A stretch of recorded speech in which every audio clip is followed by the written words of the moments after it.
ওম নমঃ শিবায়। তো আজ দিনটা ছিল শ্রাবণ মাসের তৃতীয় সোমবার। আর এই শ্রাবণ মাসের প্রত্যেকটা সোমবারই আমরা পালন করে থাকি। তাই সকাল সকাল স্নান করে চলে গিয়েছিলাম বেলপাতা আনতে এক কাকিমাদের বাড়িতে, সাথে কিছু ফুলও। তো এখানে দেখি বিভিন্ন ধরনের জবা ফুল ফুটে আছে, আর দেখো কি সুন্দর ফুল ফুটেছে গাছগুলোতে। তো সেখান থেকেই কয়েকটা ফুল তুলে চলে গিয়েছিলাম আমাদের ছাদে এসে দেখি 4 থেকে 5টা কলকে ফুল ফুটেছে। তো সেখান থেকে ফুলগুলো সংগ্রহ করে আবারও তুলছিলাম কিছু নয়নতারা। তো সেখান থেকে নয়নতারা ফুলগুলো তুলে প্রথমেই চলে গিয়েছিলাম তুলসী গাছে জল দিতে।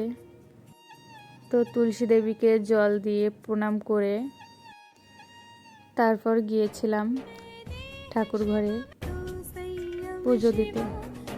তো সেখানে ভগবান শিবের মাথায় জল দেওয়ার জন্য পঞ্চ অমৃত তৈরি করছিলাম।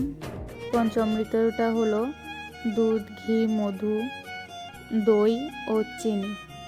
এইগুলো সব একসাথে মিক্স করে ভগবান শিবকে স্নান করে বেলপাতা দিয়ে তারপর আমি পুজোটা শেষ করলাম। তো তোমরা কে কে এই তৃতীয় সোমবার পালন করছো অবশ্যই কমেন্ট করে জানাবে।